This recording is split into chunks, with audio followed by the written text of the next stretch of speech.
Hi, this is Carrie Brownstein. This is DJ Premier. This is Darren Aronofsky. You got the RZA right here. Rose McGowan. Radiohead. Aisha Tyler. Tribe Called Quest. Fred Armisen. Fritz Paul. Javier Munoz. Seth Meyers. Frankie Cosmos. Flying Lotus. Hi, we're Chaim, and you're listening to the Talkhouse Podcast.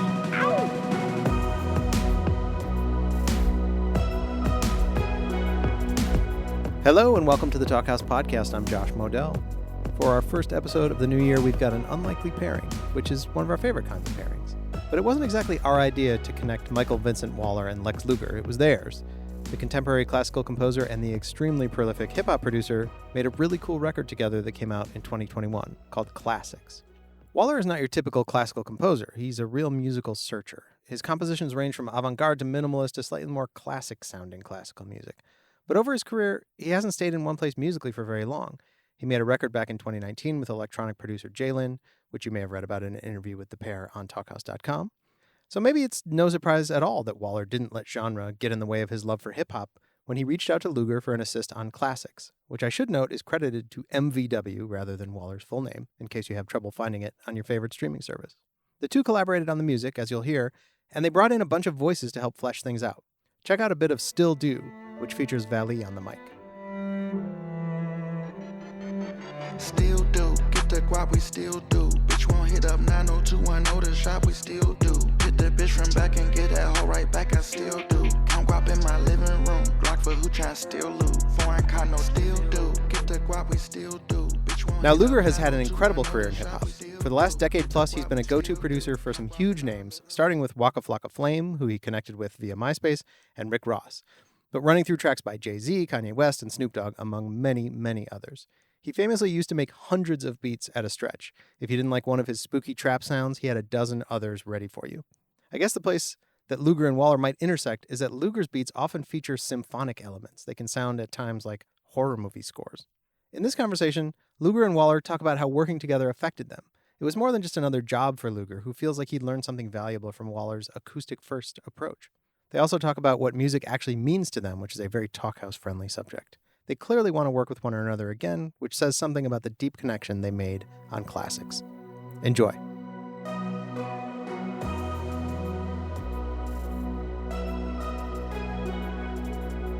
All right, Mike, what's up, man? How are you? I can't complain at all. You know, still going over the album we did, man. It's amazing. Like, believe it or not, I go to it to get like some inspiration. You know what I mean? Yeah, I'm very excited about it. It was something that, I think just kind of started small and open, and it's starting to open up more, Yeah. It's kind of coming together in time. If you think about when you did the first remix kind of beat composition, all of the above, it's been a while actually. From that first initial collab we did together, I had no idea, you know what I mean? It was going to take off like this, or we was going to do a whole project. I did know it was something special though. You know what I mean, bro? You gave me like a creative space, like a creative pocket that I guess I hadn't reached yet. I come from like sampling. I don't know if you know, man, but like before I started making like trap Southern beats, I was heavy on like Dipset and sampling. So this kind of made me feel like a kid again, sampling and just flipping stuff, making it faster, changing the BPM, changing the octave, bro. It was fun. Yeah. In each beat, I felt like there was a unique kind of transformation and kind of dialogue you had with the material, almost like a conversation between the original sample and then how it was kind of recontextualized. True. And just the way you framed some of the intros and found those moments break down in dripping, it was like a real portrait for both of the worlds to kind of work together. When I heard it, like, oh, okay, I want to do this. But once I actually, got it into FL Studio and got going, man, I was like, oh, man, this is fun. I'm not going to really come at this project with like a, structured, you know what I mean? Just not so structured, bro. Just more fun and free. And it's crazy you mentioned that record because that's like my favorite record on the EP. What's your favorite record, bro? I would say that's probably one of my favorite beats. I think Still Do is one of my favorite records. Ah, yeah, true. Just the way that the instruments are floating in correlation to the hits and the bounce in the drums and the 808. I think it really has that kind of pocket feel. It's really crystal clear. And then the way that Valet kind of flows and the sound of his voice kind of moves around like, smoke off of incense or something like that. Yeah. we had like DM each other. I had sent him beats, whatnot. He's probably like one of my favorite artists right now. But we had never done anything, man. So when you had came to me like, hey, you know, I got bro on the song, I was like, yes, bro. Like I was hyped. I was super hyped. Cause like I said, he's one of my favorite artists. I think he's like underappreciated. You know what I mean? For sure. How did you go about getting Duke Deuce on it, bro? I just hit up his manager. I really liked his first like tape, that LP. Yeah, yep. And I just felt like he would add a counterpoint. And I really wanted a little bit of the Memphis sound with Valet kind of representing Chicago. You know, having different regions, like even UK and Jamaica with Jaden Clover and Shanique. Yeah. And then Got It from ATL, trying to give this kind of balance in different regional sounds and stuff like that, trying to bring it together. So it's kind of had this, you know, more of this kind of assemblage feel of like bringing different worlds together. Yeah, it worked out perfect, man. You know what? Like the Duke Deuce record, I think the drums are Memphis. You know what I mean? Like to me, I think for sure I used the Project Pat snare on that beat. Yeah. But he did kind of come super laid back, super cool. And I loved it. I loved it. You know, I thought I wanted the super hype, you know, Crunk Ain't Dead, Duke Deuce. But, you know, the one that he brung on the record, man, was pretty cool. It's pretty chill. He wrote the beat. It's perfect. And you added that stomp box that also had like a little bit of the classic BMF, man. Classic BMF stomp. We talked about it a little once, but I was kind of curious. In 2010, and even probably earlier, you kind of were this iconoclastic composer-producer who brought orchestral sounds together. You know, if you look at So Much Money, Juicy J, or Ham, with the kind of operatic elements and just these orchestral hits, you know, with strings, brass, cymbals. I'm just curious if there was something different about this kind of music, which is more chamber, a few instruments rather than a full orchestra sound. If there was something different about like just a couple instruments, like a vibraphone solo or, you know, a couple bassoons and violin, just if that changed anything in the way that you sampled or approached some of the textures. You know, when you sent me these, you know, songs, it felt like I was listening to a score, bro. You know what I mean? Music that I grew up on or that I sampled or even that I made was very repetitive. It's like a 4 to 8 bar loop, and that's it for the whole minute or 2 minutes. So when you sent me that, I was able to just sit down, turn my speakers loud, and just listen to the whole 2 or 3 minutes. And, you know, I had to keep going over and listening to it because I found so many different parts, bro. So you would send me, you know, one song and I would make 3 or 4 beats with that one song. Like I would chop it up and try to find what I liked. I know sometimes it might have took me a little while to, you know, send you the beat back, but it was because of that reason.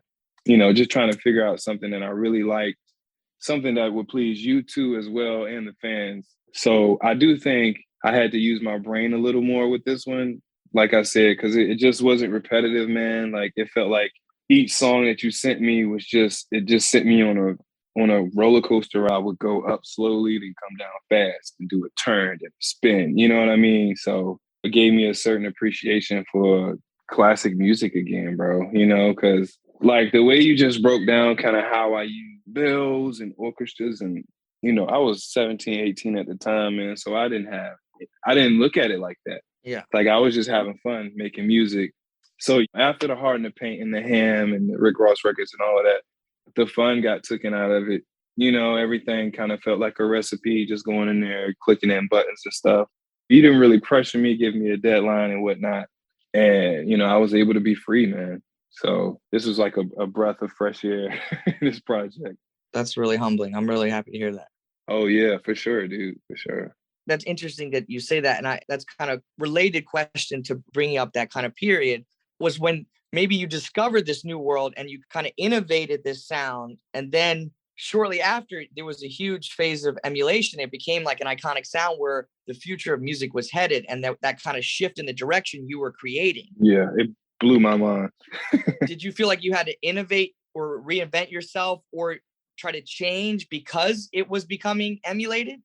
Dude, I had got so depressed and insecure almost, man, just trying to reinvent myself. You know what I mean? Just going against the grain, just, you know, everything that I had built up and created, you know, I just felt like I had to scrape it, you know, just tear it down and create something new. I had to just come out with new genres and new sounds that nobody had ever heard of. But, you know, I'm older now, I'm 30 years old, and I go back and I listen. Timbaland and Pharrell always sounded the same. You know, they had signature sounds. So I was just putting this unnecessary pressure on me, man, just because people were copying my beats.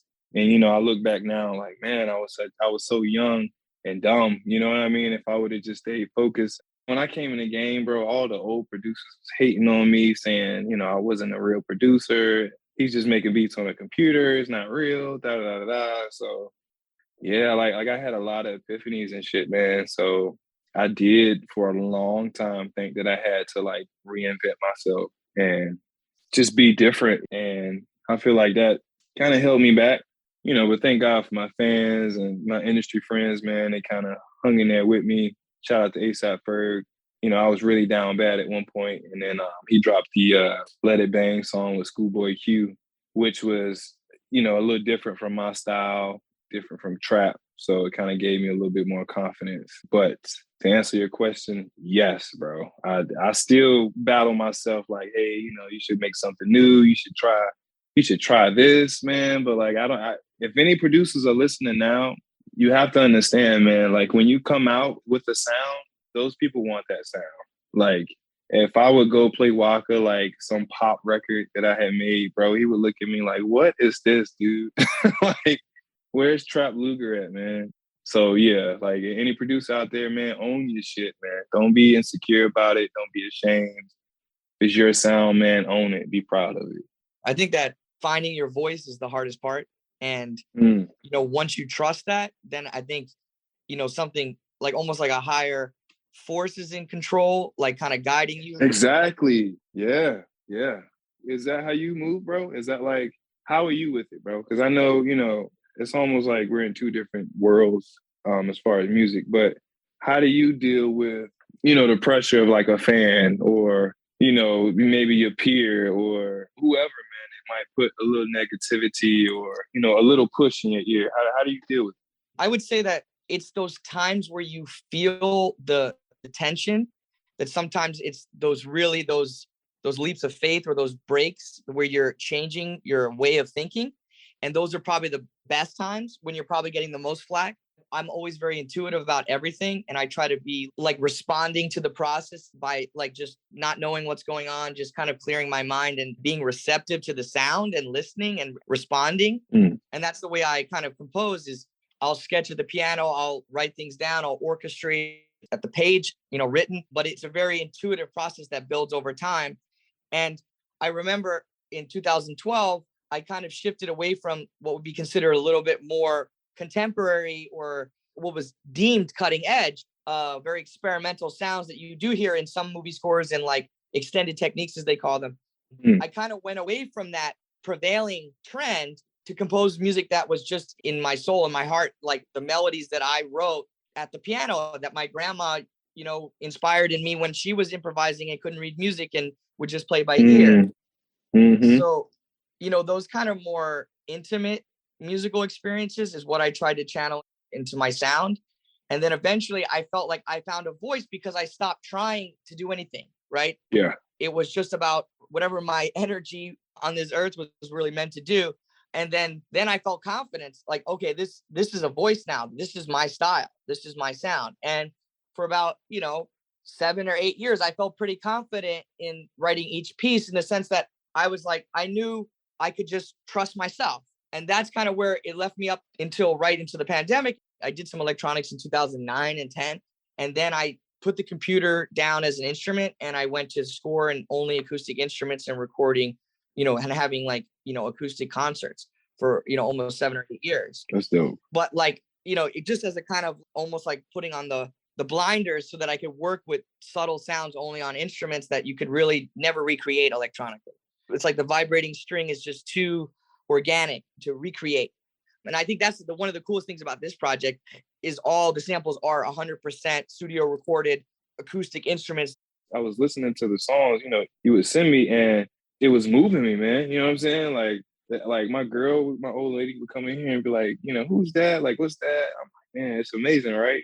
But just the emotion in it, bro. It's like that's what's so dope about music too, bro. Like, I don't know what you go through on a daily basis. You know what I'm saying? I don't know if your life is the best or the worst, but I can hear it in the music you sent, bro. I could like hear your happiness and your sadness, and it was beautiful, man. And you're right. It's different when you do it from like acoustic guitar, or just something that's not digital, bro. You know, so I do feel like that's what makes this project special too, is people are getting to hear emotions that like they don't really hear, you know, in regular trap or hip hop or pop music at all, really.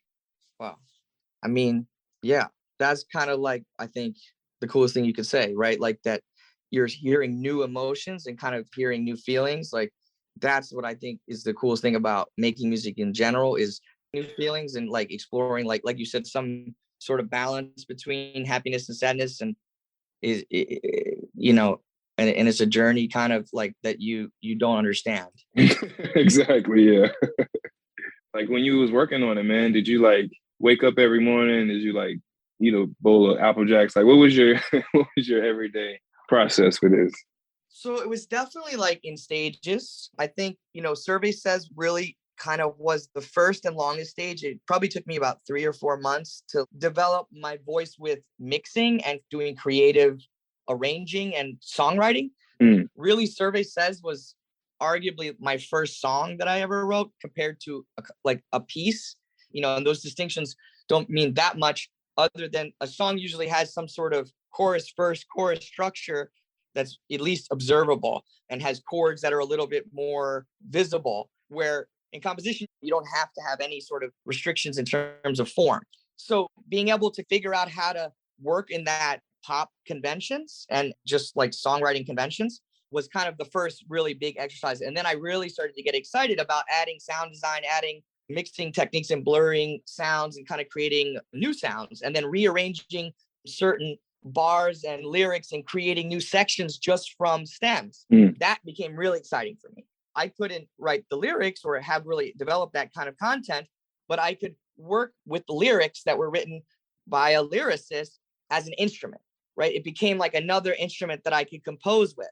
And your stems became new instruments that I could never write for. I could never write for 808 and percussion the way that you could. You know, it's just like, it's on another level of control. So being able to balance all those new instruments, which were lyrics and electronic percussion, those became like new instruments for me to work with. And like, I kind of tried to develop a style in working in editing, and then kind of taking features and then elevating them into really orchestrated songs. So a lot of that was kind of developed in that first piece, and then still do, you know, I ended up probably having 14, 15, 16 different edit mixes on each song.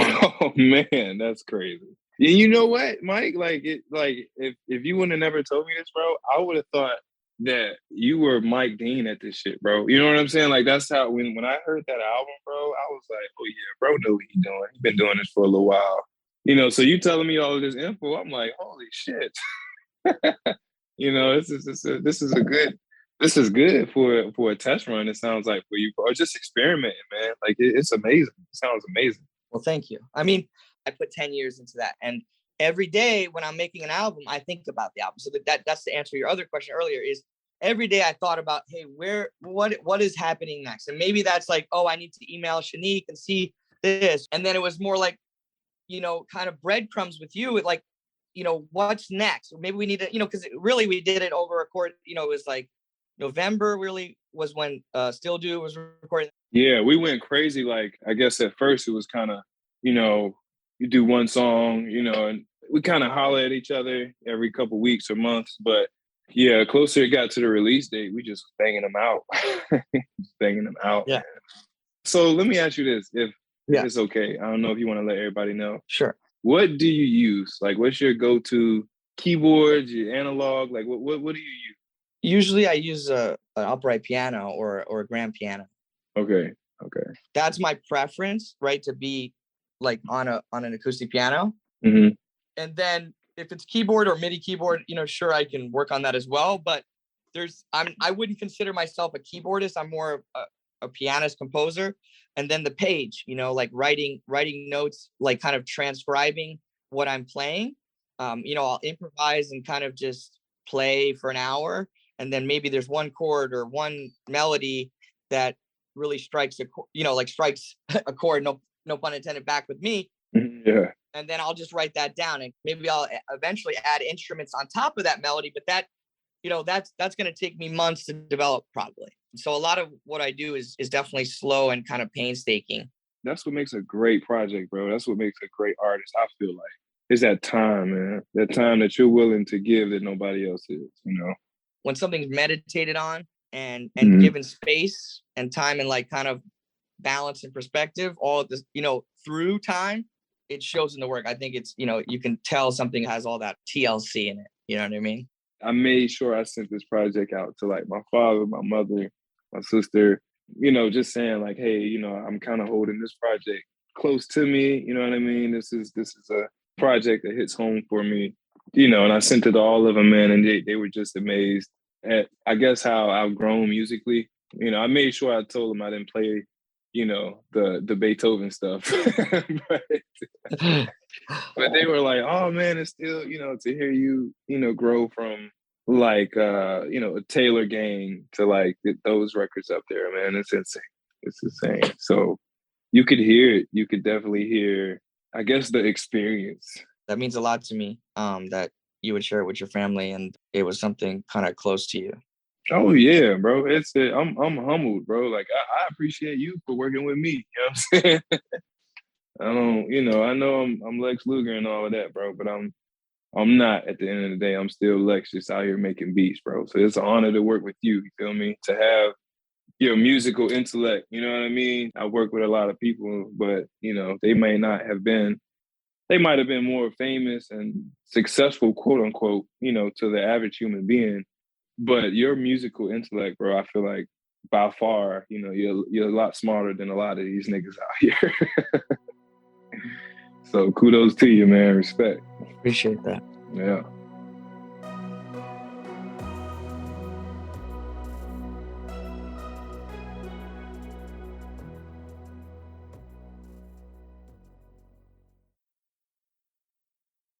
I had one question for you just about kind of like themes and vibes and just in your music over time and how it's evolved and how it's kind of still been centered to your sound. Do you find that like there's this element of something that's like haunting or hypnotic, or, you mentioned repetition, but there's something like a little like, spooky, as they say, it kind of adds this mystery in the whole sound world and it almost like sucks you in. It's very hypnotic, I find. I'm just curious, how do you approach almost that theme in music? Well, just growing up, man, like I've always been the mysterious guy, the quiet guy.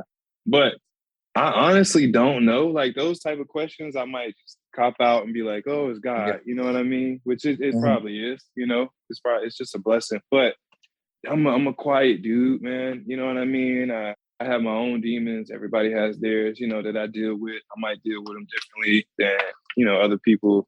I definitely put everything that I think is wrong with me in my music. You feel me? So that might be where the aggression comes in, or just like the dark kind of spooky vibe comes from. It's just me kind of bringing out the suppressed memories and the suppressed depression and all of that shit. I absolutely love horror movies. I just watched like The Shining yesterday. Like I just love those type of movies, man. Maybe that might have played a part in my production. Just the spooky shit, man. I love the scores. I love the soundtracks of the creepy, low octave. The bells, just that type of shit, man. So I feel like that's maybe where my whole sound comes from. And like, man, like the Brick Squad days, man. Like me, Southside, and Waka, man. Like in that basement, it was almost a contest to see who can make the darkest shit. Like who can make the hardest, most gangster murder beat. You know what I mean? Everybody has their thing. Some people go jogging, some people box, some people, that's my thing, man. I love to make those records, man, because like I said, I'm not a murderer. I'm not, some sick guy out here. But everybody has those urges and bad thoughts and stuff, man. So that's my way of getting them out. You feel me? Yeah, for sure. I mean, that idea of being very vulnerable and kind of putting all, like, dealing with your issues with art. Yeah. That's like, it's really beautiful, it's painful, but it's beautiful. Thanks, man. Thanks.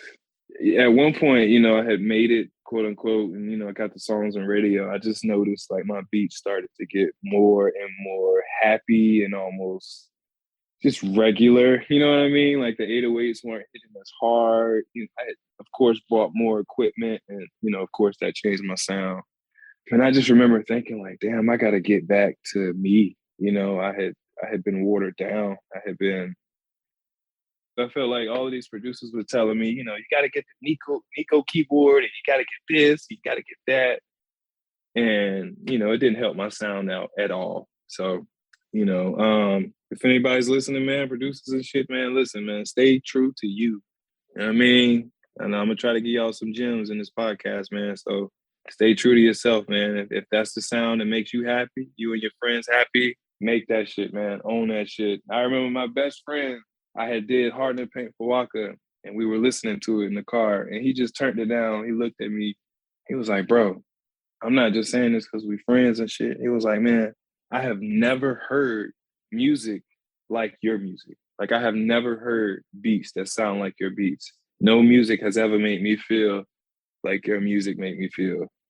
And that shit just blew my mind, bro. It touched my heart and everything. You know what I'm saying? So I don't like telling my grandmother, I have a song called Harden and Paint or Fuck You, Bitch, or whatever, whatever it is, bro. You know what I'm saying? I just feel like really like, oh, Cubby, I call it Cubby. I don't want you to be less proud of me because I'm making worldly music.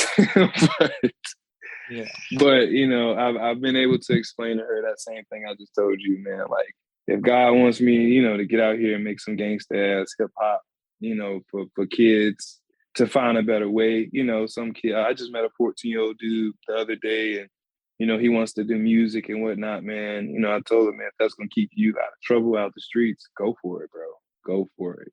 If it's bad music, as long as you're not, like I said, out here murdering people, doing shit for real, man, just do you, man. Do the music you love, man. Even if it is, fuck you, bitch, suck my dick, You know what I mean? For sure, though. And you know what? How do you feel? Like, I know you expected, something from me. You know what I mean? Like when we were working on this, but like, how did you feel when I just took, such a beautiful piece of music and just like trapped it out?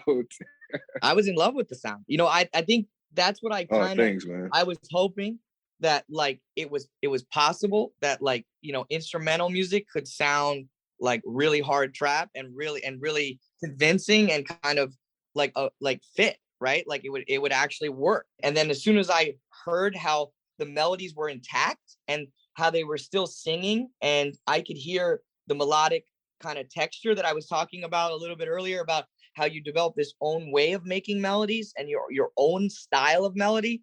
I could hear that. And it was, it's this post-minimalist kind of contemporary melody, right? It's not like the Shining soundtrack and horrorcore and Liggety's, who did 2001 soundtrack as well. It might be influenced from that period in a kind of brooding, pensive, kind of like really introspective way. But I thought, the way that it was able, like I said, it was like a dialogue. It was like the instruments were talking to each other. They were counterpoint. That was when I knew it was something different. That's crazy, yo. And I don't want to sound like too confident, but I just knew like, yo, nobody's gonna be able to do this like I could do it. Like, I live for this shit. I live to like sample Star Wars and shit. Like, you know what I'm saying, bro? It was perfect, dude. It was so perfect.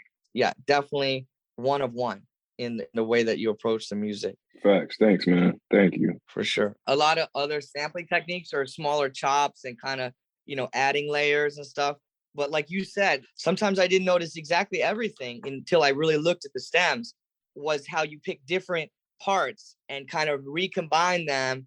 And then I added some layers and some other strings and different pieces and instruments. It was a real collaboration. It was organic. It wasn't planned. It wasn't calculated. It was just natural. Yeah, it was though, man. It was, man. I needed this. I needed a breath of fresh air, man. I know my fans wanted something like this.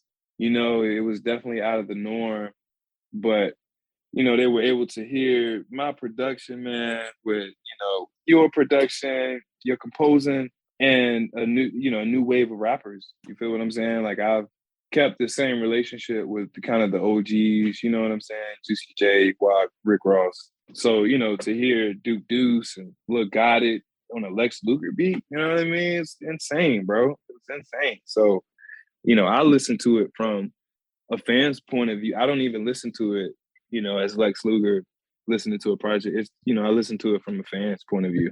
That's awesome that you can still do that. I don't play the radio and shit like that. So that's when that project came out, man. That was the only thing I was listening to in the car. My kids were it was like, Daddy, can we watch Peppa Pig? I'm like, no, Dad, no. Daddy just dropped. You know what I'm saying? We're gonna listen to Daddy. That's too fun. We gotta lock in and do a chapter 2 for sure. I was just gonna say that. I was like, man, when can the fans expect, a part 2 or, some type of follow-up? We gotta figure it out. I feel like, next time you're in LA, or maybe I could pull up to VA. Oh man, don't come to Virginia, man. I'll come to LA. I love VA. VA, I love you, 757 Suffolk, what up? But no, don't come here, bro. Don't come here.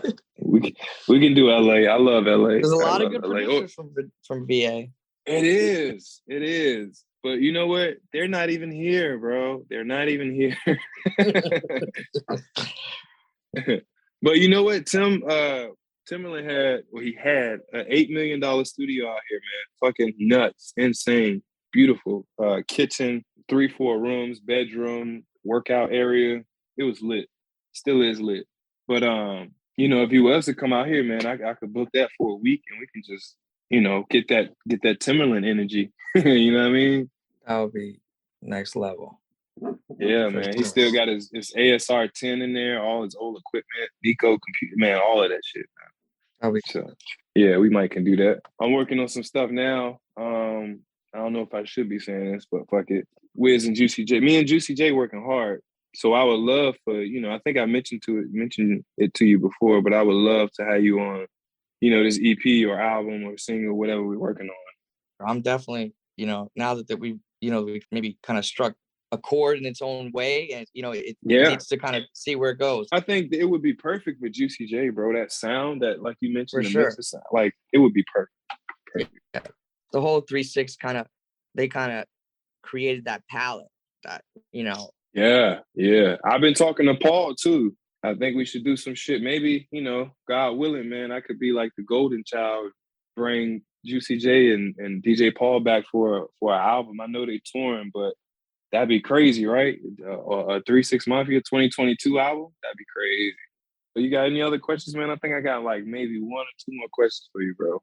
Yeah, shoot your last question. I mean, I hit on a lot of the ones that I wanted to talk about, and I think you hit on some things that, like, transparency is a word that I always talk about, in the sense that you can see through all the structures and everything, and you can kind of see into the work, and then that gives you like a kind of a weird relationship when you're listening, because you can almost I don't know, it's minimal, right? Minimalism allows you to have this relationship with the work that if you're being pushed or somebody's trying to like force you to experience something, you don't have that same kind of relationship. It's not like an invitation. True. And I think that was the coolest part. It was an invitation into the two worlds kind of mixing. It was kind of an inviting experience. And I think that's what I was most excited about. Yeah, I definitely felt comfortable. It was no weird shit. It was no more, because a lot of projects I still do, bro. Like, I barely talk to the artist, bro. You know what I mean? It'd be straight manager. It's just straight business. So yeah, this project was definitely personal. I think it was simple, but not simple. You know what I'm saying? Like, very complex in a way, but still, the regular listener could understand it, For sure. But I do feel like the next go around, we should go a little deeper. You know what I mean? We should Donda, you know what I'm saying? Like, go crazy with the sonics. For sure. It'd be great to like work with musicians together, like live in the studio with live instruments, and just kind of vibe out. Yeah. like do a little recreate more. some old classic records. You know what I'm saying? Just have some fun, man. I'm with it. So, what's music to you, bro? Let me ask you that. What's music to me? Damn. Yeah. It's kind of everything. It's religion, it's energy, it's life, it's enjoyment. It's kind of like my sustenance, right? It's my passion. Yeah, good shit. Right. You know, there's daily life and there's family responsibilities, you know, bills and stuff like that. And then there's music. It's almost heavenly. It's almost like worship for sure. It is, bro. And I have 6 kids and, you know, a wife. So it's so hard to balance it, bro. It's so hard to like drop one thing and, you know, now granted, I'm never like dropping my family off, but like it's hard to like not give 1000% with my music, you know, and I've been doing it since I was a child, you know. So me having to, you know, cut that time and relationship that I have off with music is a little difficult. You know what I'm saying? It's, you know, I don't know if people know this, man, but I'll go weeks without making a beat. And I know that's not good. But for me, I feel like it's healthy. You know, I kind of need to take a break, to take a step back, because I am an artist and I'm very sensitive about my shit, you know. So, you know, I'll get in the car and turn on the radio and, you know, I won't hear me up there, or I'll just hear somebody that sounds like me. I'll hear a rival, you know, and I'm just like, man, fuck this shit.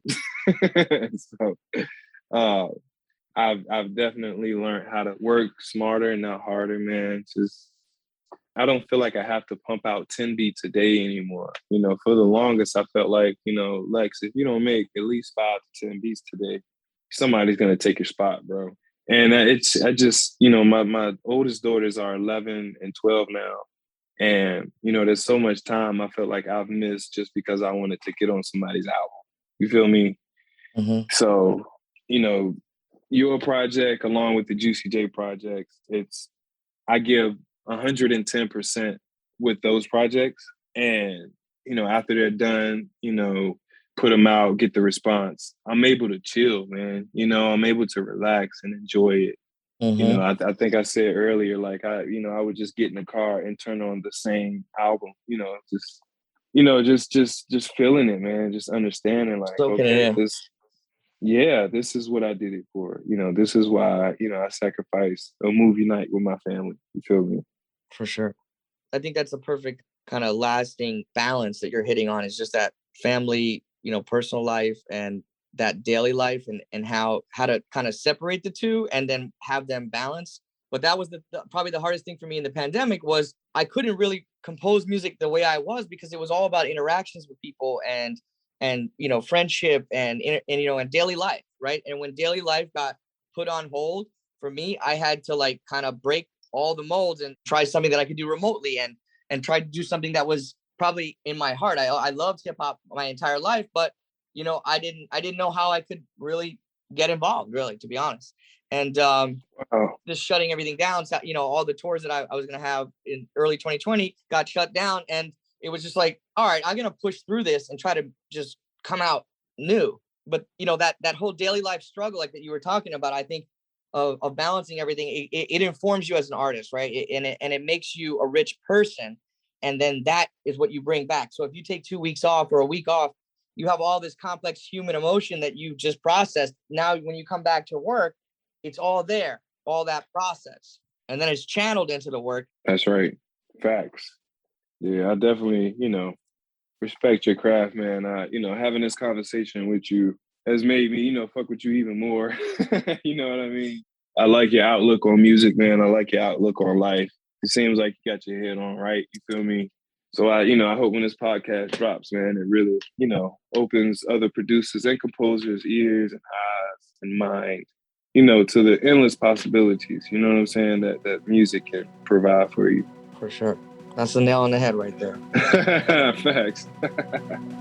Facts.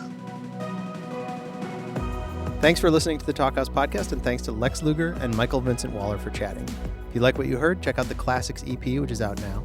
And be sure to follow Talkhouse on your favorite podcasting services and social media outlets. This episode was produced by Melissa Kaplan, and the Talkhouse theme is composed and performed by The Range. See you next time.